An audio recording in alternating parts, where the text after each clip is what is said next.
Hello everybody, I'm MissyDoPop, but you can call me Missy if you'd like. It's been a minute since I've done just a good old drawing video, so here we are. As any Pokemon fan most likely knows, not too long ago, Pokemon Generation 9 was announced. Along with this announcement, we got a look at the starters we will get to choose from in Pokemon Scarlet or Violet. It was that day that I met my new best friend, Fuecoco. And ever since that day, I've wanted to draw Fuecoco as a human. As you can tell, I finally crossed that off the bucket list, and here's how it went. Before we get started real quick, did you know that around 80% of those watching my videos aren't subscribed? What the heck, freeloaders, what are you doing? So if you enjoyed this video, feel free to consider subscribing. Anyway, on with the drawing. So I wasn't planning for this drawing to originally be the center of the video, so I made the first sketch on paper. But I thought it would be fun to show you guys the process behind how I go about drawing, especially digital drawing.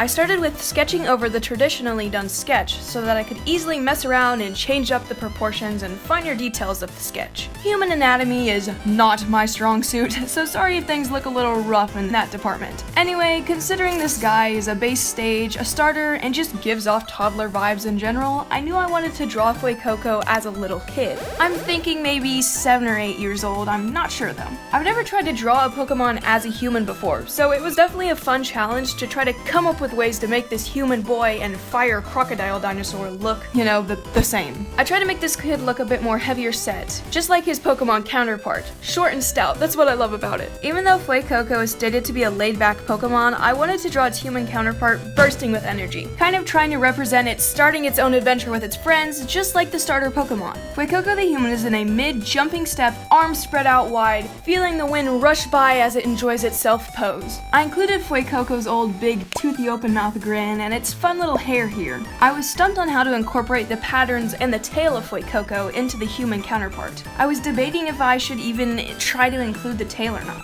Originally, this kid was going to be wearing a red sweatshirt with a yellow rectangle and beige shorts. But as I started to draw the outfit, I decided to try seeing what a fun dino onesie would look like. This is a little kid after all, and it seems like all the little kids I know love onesies. A onesie also made it a lot easier to incorporate the crocodile patterns of Fuecoco. I was sure to include Fuecoco's iconic Kraft cheese slice on its tail because I couldn't get the stomach slice to fit in with the onesie. Is this just a new thing with fire starters? Just yellow rectangles? I mean, go for it, just why? Since I was giving Fuecoco a onesie, I knew it needed an epic pair of dinosaur feet slippers. Like, dang, I want some of these. Wait, let me just...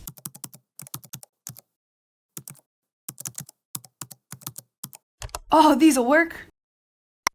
There we go. Anyway, after sketching, it was time to do some rough coloring before the line art. This always helps me see if there's anything I want to change about the drawing before I move on to the line art. And it just helps me get an idea of what colors go where. After I was satisfied with everything, it was time for the line art. Like I do for most of my drawings, I used a thicker line art for the outline of the drawing, and for the inner lines like clothing or face details, I chose a thinner line art. Though sometimes you can't really tell the difference because of pen pressure sensitivity. Though sketching is my favorite part of drawing, I do like the line art too. It's kind of satisfying to see a drawing come together. As long as it's undoable line art, that is. Line art with fine liners or markers is my worst nightmare. I try to keep my line art more on the sketchier side. I don't really know why, I just prefer it that way, I guess. In my opinion, it makes it a lot less stressful to work on the line art. It's just like another sketch layer. After getting the line art done, it was time to move on to coloring. The first step of coloring little Pepper Boy was creating a clipping mask. After I got all that figured out, I eyedropped the colors from Fuecoco's official art and used my previously sketched colors as a guide. I love coloring drawings by hand, whether it be digital or traditional. Like, without the bucket tool, I mean. I feel like it's just really satisfying to watch the little white space get smaller and smaller as you color in something. I don't know. It would definitely be a time saver to use the bucket. It's there for a reason. I just enjoy taking longer, I guess. I can't decide if I'd prefer traditional or digital coloring and art in general. It's definitely great to see the completely smooth, digital art, but it's also fun to add texture to it and just, I don't know. Any artist out there, what do you guys prefer? Feel free to let me know down below in the comment section. For anybody else who enjoys the satisfaction of coloring, here's a little bit of a time lapse. If you don't want to enjoy some bopping music and watch me color, then feel free to skip to this time in the video to watch me finish up the drawing.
Finally, the coloring is complete and it's time to soften the line art. I learned somewhere along my art journey that recoloring the line art of your art can change a lot about a drawing, including making it a little softer looking on the eye. This bit of information has just really stuck with me throughout this time, and now I try to do it for most of my drawings. For example, I changed the black liner of the yellow hair to a darker yellow-orange color, and I changed the skin line art to a brown-orange color. Once I finished this step, it was time for shading. Shading is probably my least favorite part of drawing digitally. I really enjoy shading when I'm drawing like on pen and paper, but for some reason, when it's time for shading on a digital piece, I never want to. I usually take a lot of breaks and work on other stuff in between. For this reason, I didn't video the shading, so I guess that means it's time to look at that final result.